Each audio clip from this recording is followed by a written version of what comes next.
आप देख रहे हैं एसडीएम न्यूज़। मैं हूं रियाद अंसारी। इस वक्त मैं महाराष्ट्र के ऐतिहासिक शहर औरंगाबाद से बात कर रहा हूं और आज नकी भारतीय एकता पार्टी के कार्यालय पे मौजूद हैं और ज्येष्ठ पत्रकार खलील चौधरी साहब, ये एक मशहूर मारूफ शख्सियत है। खलील अहमद चौधरी साहब, ये नाम किसी तारुफ के मोहताज नहीं है। पूरे मराठवाड़े में इनका एक पेपर हम कह सकते हैं, औरंगाबाद एक्सप्रेस, विश्वमित्र, एक इनका एक सहाफ़त में पत्रकारिता में दबदबा है। उसके साथ कई सैकड़ों सामाजिक काम में हिस्सा लेते हैं, लेकिन आज राजनीति में ये कोशिश के साथ मैदान में आए हैं कि चलो को जनता को इंसाफ मिले। आज हम देख रहे हैं विधानसभा के चुनाव की शुरुआत हो चुकी है। शायद ये जब वीडियो वायरल हो रहा होगा तो महाराष्ट्र में आचार संहिता शायद लग चुकी होंगी। चलिए इसी संदर्भ में, इसी विषय में हमसे बात करने वाले हैं। सर, आज हमने देखा, इससे पहले आपने पत्रकार परिषद ली थी और तमाम 288 क्षेत्र आते हैं महाराष्ट्र में, वहाँ के मतलब कार्यकर्ताओं को, इच्छुक उम्मीदवारों को आपने आह्वान किया था कि आओ चुनाव लड़े हमारी पार्टी से। क्या कहेंगे आज? तो हम तो इसके पहले पत्रकार परिषद में भी हमने दिए थे कि 288 सीट हम लड़ाएंगे महाराष्ट्र में।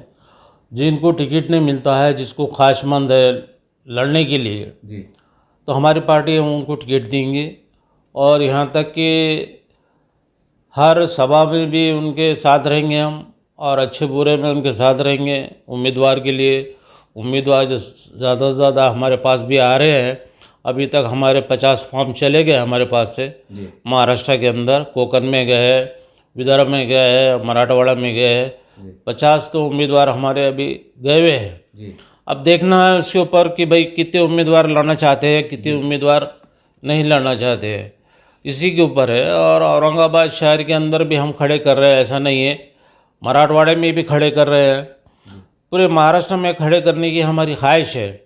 और जो आदमी जो पार्टी में रहता है, सारी उम्र 30-30, 40-40 साल हो जाते हैं, उनको कुछ लड़ने के लिए चांस नहीं मिलता है। तो ये भारतीय एकता पार्टी जो हमारी है, ये हर कास्ट के लोगों को टिकट देने वाली है। कि ऐसा नहीं है कि हम वाली मुसलमान के लिए देंगे, दलित भाई को नहीं देंगे, ना मराठों को नहीं देंगे, ऐसा नहीं।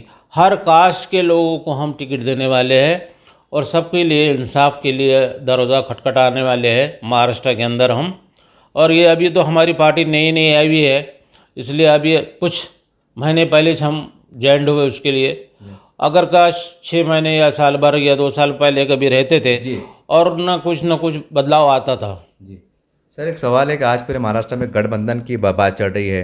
हर पार्टी आपस में बातचीत कर रही है कि चलो हम मिलकर जो तो फिरका परस्त पार्टी को हराए, यानी बीजेपी को हराने के लिए सब लोग एकजुट आ रहे हैं। क्या आपकी गठबंधन महाविकास आघाड़ी से बोलो, एक जिम्मेदारों से चर्चा, क्योंकि आप प्रदेश अध्यक्ष हैं, आपको पूरे पावर है, क्या बातचीत हो रही है? नहीं, वैसा देखे जाए तो 1-2 जने को हमारे को दूसरी जो छोटी छोटी पार्टियाँ हैं, वो पार्टियों को भी हमारे को समर्थन आ रहा है और वो बोल रहे हैं कि अपन युति में लड़ेंगे। तो अभी हमारे डिस्कस होने वाला है। हमारे राष्ट्रीय अध्यक्ष भी आने वाले हैं औरंगाबाद को मेरे पास चर्चा करने के लिए कि भाई जो भी छोटी मोटी जो पार्टियाँ हैं, तो छोटी छोटी पार्टियाँ मिलकर क्यों ना हम लड़े जी, ताकि ताकि एक ताकत बनाए पार्टी महाराष्ट्र में। और वैसा हम करना चाह रहे भी है। सर, अक्सर ये देखने में आ रहा है जैसा आप अगर मुसलमान सामने खड़े रहेंगे, आज एक बात चल रही है साहब कि कई मुसलमान अगर मुसलमान सामने खड़े रहेंगे तो जाहिर सी बात है मुसलमान हार जाएंगे और कहीं ना कि वो ताकतें जीत के आएंगी जिसका डर सता रहा है। तो क्या कहेंगे इसके बारे में? नहीं, डर नहीं जी। डर किस चीज़ का है? हिंदुस्तान में रह रहे हर समाज के लोगों के लिए बाबा साहब अम्बेडकर ने घटना लिखी है। डर किसको भी नहीं है, डर नहीं चाहिए। जो जनता जो चाहती है वही होगा ना। ऐसा तो नहीं है कि जनता बोलेंगे कि भाई हम जातिवाद पार्टी को हम चुन के लाएंगे। जनता को सब समझता है जातिवाद कौन है, सेकुलर कौन है और इंसाफ दिलाने वाला कौन है और सिर्फ बातें करने वाला कौन सी पार्टी है। ये सब ये जनता इतनी समझदार हो गई कि आजकल यूट्यूब हो गए, चैनल हो गए, टीवी है चैनल में हो गए, सब देख लेते कि पता हो जाता लोगों को भाई कौन सी पार्टी क्या है, किससे क्या मिली हुई है और किसी का सपोर्ट लेके फिर दूल्हा करने का है और कुछ करने का है। ये अलग बातें रहती, ये ऐसे हमारी पार्टी में नहीं है ये काम। सर, औरंगाबाद के अंदर मतलब एमआईएम ने भी मुस्लिम उम्मीदवार दिए है। वंचित बहुजन आघाड़ी प्रकाश आंबेडकर साहब ने मुस्लिम उम्मीदवार जावेद कुरैशी शक्ल में दिया है। जाहिर सी बात है आप भी यहाँ पर मुस्लिम उम्मीदवार का लगभग सुनने में आ रहा है। तो आपको लगता है सर कि लड़ाई बहुत सख्त हो जाएगी? नहीं, लड़े इसके अंदर नहीं। जो काम करने वाला आदमी, हर आदमी ये सोच रहा है, देख रहा है, जनता ये देख रही है कि हमारे पीछे कौन खड़ रहेगा आधी रात को। आपने देखे होंगे, इसके पहले बात करता हूँ मैं जी। ये अभी बीच में बकरीद गई है आपकी, जी जी जी। मुसलमानों का बहुत बड़ा त्यौहार रहता बकरीद का। उस टाइम पे कभी आज तक हिंदुस्तान आज़ाद हुआ जब से आज तक मराठवाड़े में या औरंगाबाद शहर में कभी पुलिस ने जाके जानवरों को पकड़ी नहीं, किसी को लेके नहीं गई। जी। तो ये क्या है? ये कुछ चाल है, सियासत है कि भाई लोगों ने मेरे को पूछना चाहिए, मैं जाऊंगा फिर मैं आऊँगा, फिर लोगों ने मेरे को बोलना। ये पॉलिटिक्स, गंदी पॉलिटिक्स हमने खेलते हैं। सर फिर भी एक एमआईएम की अपनी ताकत है, माँ विकास अघड़ी की ताकत है, उसमें आप फाइट करना चाह रहे हैं, तो आपको नहीं लगता कि मतलब इसमें चुनौती होंगी या आपको मिलके बात करना चाहिए लोगों से? नहीं नहीं, वैसा तो हमारे से कांटेक्ट है ना लोगों के, जी। हमसे राब्ता कायम कर रहे हैं लोग, बातचीत कर रहे हैं हमसे, और हम उनके भी शर्तों पे उतरेंगे और वो हमारी शर्तों पे उतरेंगे तो चलेगा ना। ऐसी तो नहीं, हमें जो कभी जितनी सीटा हमारी लड़ाई जाती है उतनी सीटा लड़ाएंगे हम डंके की चोट के ऊपर। सर आजकल राजनीति में हिंदू मुसलमान देखा जा रहा है, बात बात पे झगड़े हो जा रहे हैं, फिसाद हो जा रहे हैं, बहुत कुछ हो रहा जा रहा है। तो एक आप बतौर ज्येष्ठ पत्रकार भी है, एक आपका बड़ा 50-60 साल का एक तजुर्बा आपको गुजरा है, तो ये आज के ये ऐसे फितने के माहौल को कैसे देखते हैं आप? इसमें देखिए, कौन जिम्मेदार है इसका? हाँ, इसका जिम्मेदार गवर्नमेंट ही है। गवर्नमेंट का शासन जो है वो कमज़ोर पड़ते जा रहा दिन पे दिन। जातिवाद को खुली छूट दी गई है। अभी जैसे महाराष्ट्र में तुम देख रहे हैं, नीतीश राणे बोलता है मेरा खून भगवा है। अरे भाई, नीतीश राणे का खून कैसे क्या भगवा होता है? जी। हाँ, खून तो लाल होता है और सभी हिंदुस्तानी का वही खून है, चाहे दलित हो, सराजी हो, सिंधी हो, समाज का, सभी का एक ही खून है। और ये ऐसे स्टेटमेंट दे के गृह खाते ने और सीएम ने ये बोलना चाहिए कि ऐसी वैसी भाषा मत वापरो, ताकि इस देश में टेंशन पैदा ना हो और हिंदू मुसलमान भाई मिलकर इस देश को आज़ाद बनाने का है और मिलकर ज़्यादा से ज़्यादा तरक्की कराने की सोच रहना चाहिए। इस जातिवाद से कुछ मतलब हल नहीं होने वाला है, नुकसान ही होने वाला है। सर आज महाराष्ट्र में आपने देखा होगा कि मस्जिद में घुस के मारेंगे, ऐसे बयानात आ रहे। अभी हाल में देखा है बाबा सिद्दीकी साहब का जो है तो गोलियां मार के हत्या हुई।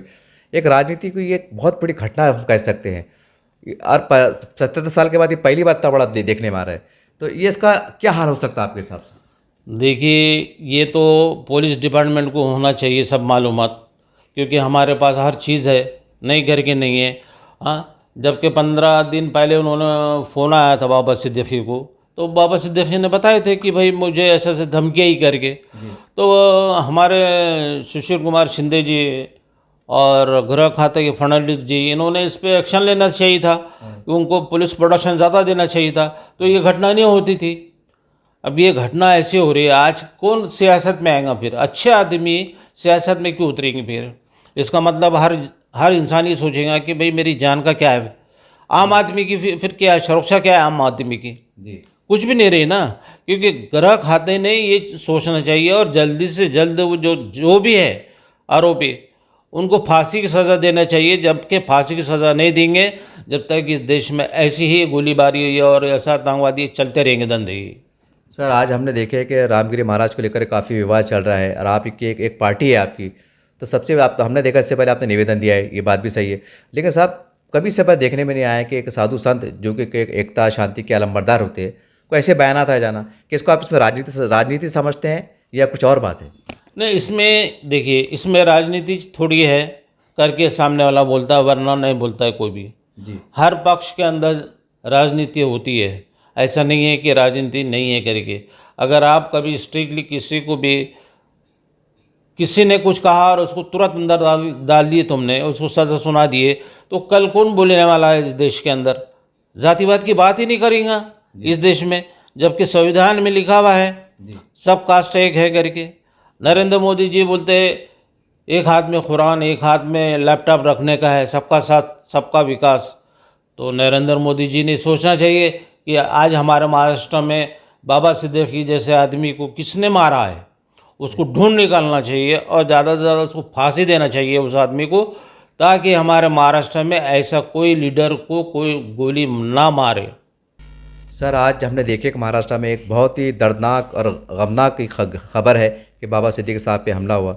सवाल और लोग कह रहे हैं कि भाई एक मुसलमान था, घर की गोलियाँ चली, ऐसे लोग आरोप कर रहे हैं, बहुत सी बात हो रही है। क्या आपको लगता है सर कि उसी जगह कोई मतलब अदर समाज का, कोई हिंदू समाज का, मराठा समाज के नेताओं पर गोली चलती तो कोई राजनीति में अलग बात होती? नहीं, इसमें अलग बात होती नहीं है। हमारे मुसलमान भाइयों ने बहुत सब्र करा है देश के लिए कि भाई किसी ने कुछ आवाज़ नहीं उठाई इसके बारे में, ना कोई हिंदू भाई को कुछ किसी ने गाली दिया है, ना कुछ किया है, ना मोर्चे निकले, ना कुछ निकले, क्योंकि अब उसका मज़हब तो नहीं है। वो क्यों मारे गया, क्या मारे गया और कैसा मारे गया, ये तो हमारे पुलिस डिपार्टमेंट ही इसकी इंक्वायरी करेगा और जल्द से जल्द इसको सज़ा दिलाना चाहिए, ताकि हमारे इस महाराष्ट्र में ऐसी दोबारा कुछ घटना नहीं होना चाहिए। मुख्यमंत्री साहब, शिंदे साहब और हमारे फडणवीस साहब से मेरी विनती है हाथ जोड़ के कि ये आप है इस वक्त तो वो सज़ा इसको मिलना चाहिए और बाबा सिद्दीकी के परिवार को हम उनके साथ हैं। सर, आज हम देखते हैं कि सोशल मीडिया पे देखा जा रहा है कि लोग कह रहे हैं कि भाई ये इलेक्शन आखिरी हो सकता है, कि भाई ये देश को हिंदू राष्ट्र बनाने की कोशिश हो रही है। क्या आपको लगता है सर कि संविधान के मुकाबले में हिंदू राष्ट्र ज़्यादा ताकतवर रहेगा? ये नहीं, कोई भी हालत में हिंदू राष्ट्र बन ही नहीं सकता, क्योंकि हिंदू राष्ट्र पहले से तो हिंदुस्तान का ही है ना राष्ट्र। हिंदू का मतलब क्या होगा, हिंदुस्तान का मतलब क्या होगा, हिंदू राष्ट्र है। और हर कास्ट के लोग जी रहे हैं यहाँ, एक कास्ट का थोड़ी आदमी यहाँ जी रहा है। ये तो गुलदस्ता है, ये फूलों का गुलदस्ता है, ये सारे जहाँ से अच्छा हिंदुस्तान हमारा यही है। अब इसी के हम बुलबुले हैं, तो इसका मतलब ये नहीं हमारा मुसलमान भाई जाता है मिलिट्री में वो भी शहीद होता है, हमारा दलित भाई जाता है वो भी मिलिट्री में शहीद होता है, तो वहाँ हमारा सरदार भाई जाता है, तो ये थोड़ी ऐसा है कि भाई ये कास्ट का आदमी ही मिलिट्री में जाएगा, इस देश के लिए वही बलिदान देगा, ऐसा नहीं। हर कास्ट के लोग इस देश के लिए बलिदान देने के तैयार है। हाँ, अलबत्ता ये जो आतंकवादी पैदा होते ये बता रहे अरबी इदारों में जाओ, आप देखो, चेक करो, वहाँ तो सिर्फ कुरान सिखाया जाता है और दीन सिखाया जाता है। सिर्फ कोई आलिम बनता है, कोई हाफिज़ बनता है, कोई मुफ्ती बनता है, अरबी इदारों में यही काम होता है। और जो पार्टियाँ के जो लोग बोलते हैं कि भाई इसमें आतंकवादी बन रहे हैं, इनमें इनको शिक्षा दे रहे मदरसों में, तो पुलिस डिपार्टमेंट ने जाना चाहिए, देखना चाहिए, चेकअप करना चाहिए, हर उनको पाबंद करो आप जहाँ होता है। तो सर, आज देश में कई मुसलमानों की अपनी पार्टियां हैं, मतलब मुसलमानों की बोले तो उनके सरबराह, उनके चीफ मुसलमान है, असद साहब है, MIM के हैं, आपके पार्टी की जो सरबराह है वो भी मुसलमान है, आप भी प्रदेश अध्यक्ष, आप भी मुसलमान है, और दीगर कई पार्टियां मुसलमान है। आजकल लोग ये भी कहते हैं कि मुसलमानों की अगर अपनी छोटी छोटी पार्टियां मैदान में आएंगी तो इससे भी नुकसान होने वाला है। इसको कैसा देखते हैं आप? नहीं, नुकसान होने वाला नहीं। अभी जब इस देश को आज़ादी दिलाने के लिए मुसलमान नहीं थे, मुसलमान की पार्टियाँ नहीं थी, जब भी थी पार्टी सबने बलिदान दिया इस देश के लिए। ये सोचना गलत है। ये बाबा साहब अम्बेडकर की जो घटना है वो घटना पे चलना चाहिए सभी ने, और ये देश उसी के ऊपर चलेगा, कभी हिंदू राष्ट्र बन ही नहीं सकता मेरे हिसाब से। सर, आज क्योंकि हम औरंगाबाद से बात कर रहे हैं, आज औरंगाबाद इस बात की चर्चा है कि जो जितनी छोटी छोटी पार्टियां हैं बोलो या नई पार्टियां हैं बोलो, उन्होंने एक जगह आके एक समीकरण बनाना चाहिए, एक अलायंस बनाना चाहिए। तो क्या आप इसके पक्ष में कि आने वाले समय में, जैसे आपने कहा छोटी छोटी पार्टियां, लेकिन साहब MIM है, MIM का आगाड़ी है, कि साहब हमें भी कुछ मतलब लो और दो अच्छे अंदाज से, ताकि जो तो हम मिल के एक अच्छा काम करें। हाँ, ये बात अच्छी बात करे तुमने। देखिए, जब आज से राजीव गांधी जी थे, बोफोर्स का मामला था, जी, तो जब बोफोर्स के मामले में राजीव गांधी जी के लिए नेशनल फ्रंट बना था against 1-to-1 fight. 1-to-1 fight का मतलब ये होगा कि कोई पक्ष ने खड़े करेंगे, एक सीट बीजेपी के इनके रहेंगी, कांग्रेस के रहेंगी, एक सीट नेशनल फ्रंट की रहेंगी, बस 2 सीट रहती थी। और उसमें VP सिंह की प्राइम मिनिस्टर बने थे नेशनल फ्रंट के अंदर। तो मंडल आयोग उन्होंने लागू करे थे दलित भाइयों के लिए, कि मंडल आयोग कहाँ था, जबकि VP सिंह जी ने इस हिंदुस्तान के अंदर बाराफात का जो जुलूस निकलता है, बाराफात जो मनाते हैं, वो गवर्नमेंट हॉलीडे छुट्टी उनके पीरियड में हुई जब सभी पार्टियां ने मिलकर एक साथ आगे थे ना। ऐसे कभी सभी ने आगाड़ी बना ली है, सभी उम्मीदवारों सभी ने, तो क्यों न देश में शांति और अमन रहेगा। सर, आज जैसा असद साहब है, हमारे इम्तियाज़ जलील साहब है, या और दीगर साहब है, ये आज लोग, मैं बहुत खुल के पूछा हूँ साहब, क्योंकि वीडियो जब वायरल होगा तो उसको पूरा मराठवाड़ा, पूरा महाराष्ट्र देखेगा। लोग कह रहे हैं कि जितने मुसलमान हैं, क्योंकि आप भी एक मुसलमान और एक आपका दबदबा रहा साहब पत्रकारिता में, सहाफ़त में, सामाजिक कार्यकर्ता में, तो लोग आपके पीछे सैकड़ों लोग हैं। लोग कहते हैं अगर ऐसे लोग बटेंगे तो फिर नुकसान हो सकता है। क्या आप चाहेंगे कि एक कोई तीसरा आदमी आपसे मुलाकात कराए या बातचीत करे, ताकि अभी बिगड़ा नहीं है, अभी आचार संहिता शुरू भी नहीं हुई? नहीं, हम तो कभी भी वेलकम बोल रहे ना, साथ में जिसको भी आना है तो आ सकते हैं, हमसे बात कर सकते हैं। ऐसा नहीं ना, हम ये नहीं बोल रहे कि हम ही पूरे 288 सीट लड़ेंगे। हम 288 सीट के लिए तैयार हैं, हम लड़ने के लिए। जो आएगा उसको हम टिकट ज़रूर देंगे। ऐसा नहीं, भेदभाव नहीं करना चाह रहे हम टिकट के लिए। कि मुस्लिम समाज के खासतौर से वोट का बंटवारा ना हो, तो इसके लिए आप अपने तौर पर, क्योंकि आप प्रदेश अध्यक्ष असद साहब से उनसे बात करेंगे आप? क्यों नहीं बात करेंगे? उनका फ़ोन आएगा तो हम क्यों नहीं बात करेंगे उनसे बात? उन्होंने भी करना चाहिए ना। दोनों भी जो दोनों हाथ से ताली बजती है, एक हाथ से ताली कभी भी नहीं बजती है। अब कुछ आप किसी से अगाड़ी से युति करना चाह रहे, हम नई पार्टी हमारी, और हमने बोले कि अगाड़ी में हमको दो 15 सीट दो, 4 सीट दो, 8 सीट दो, तो हमारा वजूद ही नहीं है ना, तो हम कैसे इतनी सीटें मांगना? जी। इसलिए हम मांग ही नहीं सकते ना उनसे, अगाड़ी से भी। हाँ, अगाड़ी ने सोची हमारे को, भाई ठीक है तुमको 2 सीट देना चाहते और हमारे साथ रहो, तो क्यों नहीं रहेंगे हम? हाँ, चाहे वो हमारे तरफ से दलित भाई क्यों ना होता, मराठा भाई क्यों ना होता, हम किसको भी टिकट देंगे। हाँ, इसमें कोई राय नहीं है।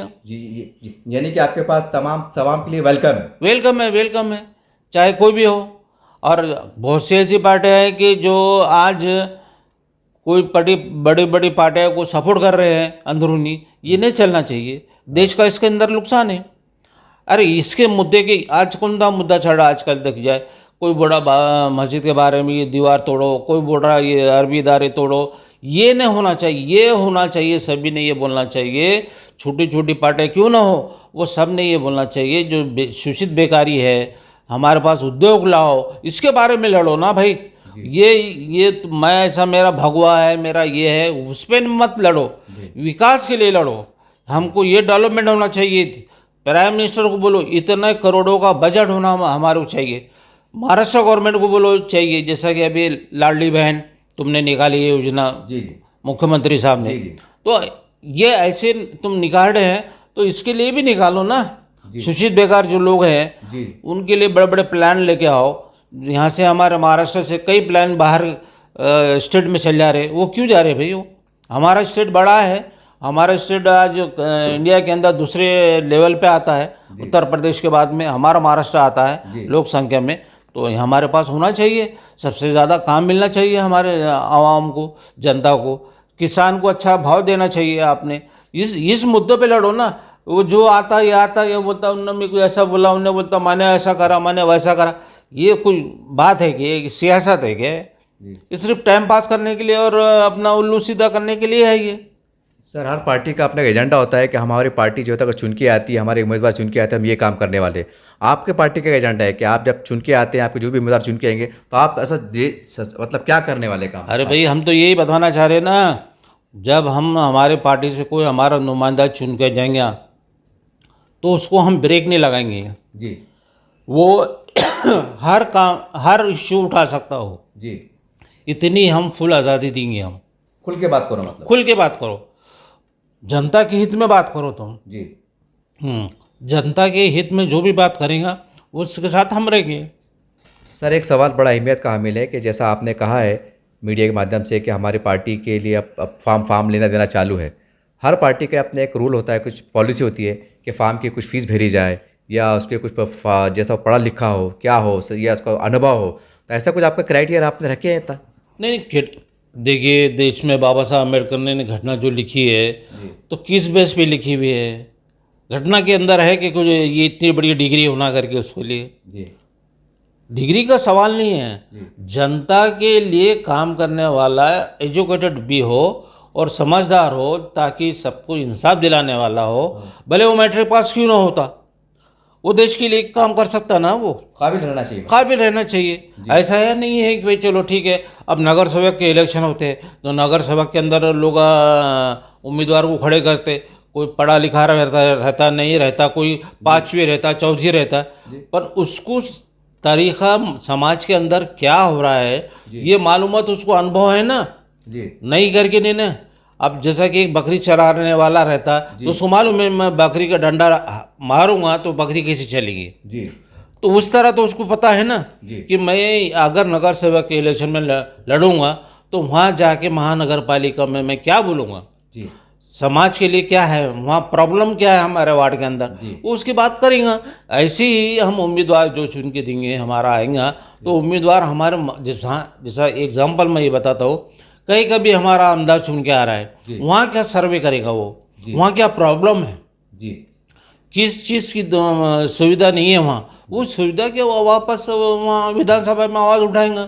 हम ये नहीं बोलेंगे कि तू ना इस आवाज़ नहीं उठाना करके, हम बिंदास उसको फुल अथॉरिटी देंगे कि आप देश की हित के अंदर और जनता के हित के अंदर बात करना चाहिए। सर फिर भी एक आमतौर से देखा जाता है कि लोग एक डोनेशन बोलिए, पार्टी फंड बोलिए, कुछ मांगा जाता है, ये बात सुनने में आती है। मैं इसलिए पूछ रहा हूँ साहब, क्योंकि बहुत से लोग कैंडिडेट गरीब होते हैं लेकिन लड़ने के ख्वाहिशमंद होते हैं, तो उनके लिए क्या कहेंगे आप? नहीं तो उनके लिए देंगे ना हम, जो हमारे झंडा है ये है जो भी लगता है पार्टी की तरफ से, तो हम मदद करेंगे उसको एक कानूनी हिसाब से जो हो सकता हाँ वो जो हो सकता है, जो आदर्श पार्टी देती है वैसा हम भी देंगे, नहीं करके नहीं है। और उसकी जो उसको उमंग है लड़ने की जी, उसके पीछे क्राउड है जी, और वो चाहता कुछ करने के लिए, तो वही आदमी आएंगे ना मैदान में। मेरे शरीर का दूसरा एक शरीर का एक कॉमन आदमी को बोलेंगे तुम, जिसको एबीसीडी नहीं समझती राजकारण की, तो वो आएंगे क्या फॉर्म लेने को, नहीं आता लेने को। वही आदमी आएगा जिसको सियासत समझती है और वो जनता के लिए कुछ करना चाहता है, मार मिटना चाहता है, वही आएगा ना इस सियासत में लड़ने के लिए। जी। सर हम देखते हैं कि आजकल जो है तो महिला आरक्षण की बहुत बात उठती है, हर पार्टी बात तो करती है महिला आरक्षण 33%, 20%, लेकिन उतनी उम्मीदवार देते नहीं है। तो क्या आपकी पार्टी अगर महिला अगर मैदान में आती है किसी भी समाज की, तो महिलाओं को आप ताकत देने का काम करेंगे? अब बेशक देंगे ना हम, तो अगर 100% हमारे पास महिलाएं चाहती, समझ लो जेंट्स ने आए एग्जाम्पल, तो हम महिला को देंगे पूरे टिकट, 100% देंगे हम महिला को। महिला भी चाहती है ना इस देश के लिए, क्योंकि इस देश के लिए इंदिरा गांधी ने प्राइम मिनिस्टर नहीं बनी के, बनी फिर क्या हमारी मायावती उत्तर प्रदेश में सीएम नहीं बनेंगे जी। आज देखिए कलकत्ता के अंदर बंगल जी, पश्चिम पश्चिम में, वहाँ देखिए तो वहाँ पर भी हमारे लेडीज ही है ना मुख्यमंत्री, जी, जी, क्या नहीं है? बिल्कुल है, बिल्कुल है। तो ये लेडीज को भी उतना हक दे रहे ना हम, नहीं करके नहीं, ऐसा नहीं बोल रहे ना कि कुछ लेडीज ने बोल देना हमारे को। हम चौधरी साहब के पास गए थे और चौधरी साहब ने हमको टिकट देने से इनकार करा, ऐसा आपको सुनने में कभी भी नहीं आएगा, ये हमारी तरफ से हम गारंटी देते हैं आपको।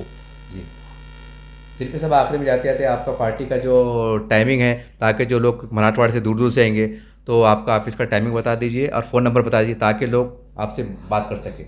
चौधरी टावर, जूना मुंडा, औरंगाबाद, ये हमारा एड्रेस है।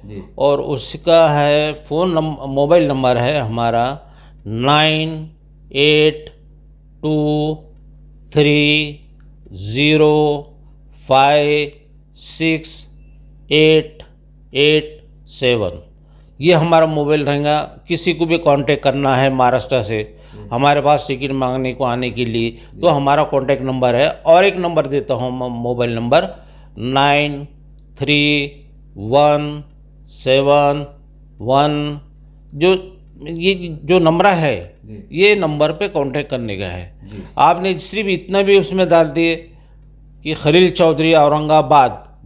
अगर किसी को टेलीग्राम भेजना है या किसी को नहीं वो फ़ोन से बात कर सकता है, तो एक कार्ड भेज सकता है वो हमारा जो एड्रेस पे खलील चौधरी औरंगाबाद, जूना मुंडा औरंगाबाद करके, तो हमारे को आ जाता है, हमारे ऑफिस पे आ जाता है। इस तरह से आपने देखे न कि भारतीय एकता पार्टी के प्रदेश अध्यक्ष खलील अहमद चौधरी साहब से हमारी विशेष मुलाकात हुई। हम मीडिया पे देख रहे हैं, समाचार पत्रों में देख रहे हैं कि इनकी तरफ से एक बयान जारी हुआ है, प्रेस नोट जारी हुई है कि जो भी 288 आमदार पूरे महाराष्ट्र में जो चुनाव लड़ना चाहते हैं, अपनी किस्मत को आजमाना चाहते हैं या आमदार बनना चाहते हैं, तो वो ये इनके पार्टी तमाम को टिकट देने की मूड में है और देना चाहती है। और ख़ास करके हमने देखा है कई बार महिलाओं को टिकट नहीं दिया जाता है। बात तो महिलाओं की होती है, इंसाफ की होती है, लेकिन महिलाओं को टिकट नहीं दिया जाता है। तो ऐसी तभी समाज धर्म के महिलाओं के लिए खुशखबर है, ऐसी तमाम सामाजिक कार्यकर्ता महिलाओं के लिए जो इलेक्शन लड़ना चाहती है, तो इनकी पार्टी इनको ताकत देने का काम करेंगी, टिकट देने का काम करेंगे। जो एक कानूनी जो होता है, झंडे है, बैनर है, वो भी आपको कहीं ना कहीं सहायता प्रदान करने का काम करेंगे। साहब ने खुले तौर पे कहा है। मैं चले आता हूँ औरंगाबाद की राजनीति पर, कि यहाँ पर भी हम देखते हैं आवाज़ उठती है कि भाई मुसलमान मुसलमान सामने खड़ा है। देखिए साहब ने खुले तौर पे कहा है कि भी हम भी एक ताकत रखते हैं, पार्टी नहीं है तो क्या हुआ, हम भी एक ताकत रखते हैं। पूरे औरंगाबाद शहर को मालूम है खलील अहमद चौधरी किस उसका नाम है, किस हैसियत का नाम है, किस ताकत का नाम है। याद रखिए, और हमने ये भी देखा है चुनाव के अंदर 2-5 हज़ार से हार होती है।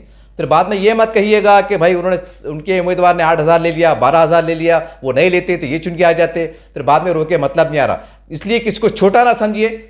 साहब ने खुले तौर पे कहा है कि अगर कोई हमें भी फ़ोन करेगा तो हम इनको 2 बार फ़ोन कर सकते हैं। हमारे ऑफिस पे आइए, साहब भी आपके ऑफिस पे आ सकते हैं। भले यार ये बड़ी अच्छी पहल है और हम समझते हैं कि ये ज़मीन वाली पहल है। अगर इसमें ये कहेंगे कि नई पार्टी, भाई इनको कौन देखने वाला है, कौन पूछने वाला है, तो हो सकता है कि चुनाव के बाद पछताना पड़े। और ये बात सुनने को मिले कि यार उनके उम्मीदवार ने 18,000 वोट ले लिया, 22,000 वोट ले लिया, अगर वो उतने वोट नहीं लेता तो शायद हमारी सीट निकल जाती। ये आमतौर से देखने में आता है। तो उम्मीद करते हैं कि एकता की भावना से और सेकुलर ताकतों को मजबूत करने के लिए, और आप सच में चाहते हैं कि फिरका परस्त ताकतें दूर रहे या उनकी हार हो, तो आपको तमाम ऐसी छोटी पार्टियां क्यों ना हो, उसको आपको बहुत सीरियस लेना पड़ेगा, बात करना पड़ेगी कि ऐसा ना, क्योंकि चुनाव के अंदर साहब एक वोट से जीत हार होती है। क्रिकेट में आपने देखा है, एक इतनी बड़ी ताकतवर टीम हो, लेकिन अगर एक रन ज्यादा बनाते हैं तो आप जीत जाते हैं, एक रन कम बनाते हैं हार जाते हैं। बस यही राजनीति में भी होता है। उम्मीद करते हैं कि तमाम लोग एक अच्छे वातावरण के लिए, महाराष्ट्र के विकास के लिए और यहाँ पर नफरती जो ताकतें हैं उनको हराने के लिए आप जो अच्छा कर सकते हैं कीजिए। साहब ने एक दरवाज़ा खोल दिया है, आपको ऑफर दिया है, अब गेंद आपके हाथ में है। देखते रहिए आप SDM न्यूज़ चैनल। जय हिंद, जय महाराष्ट्र।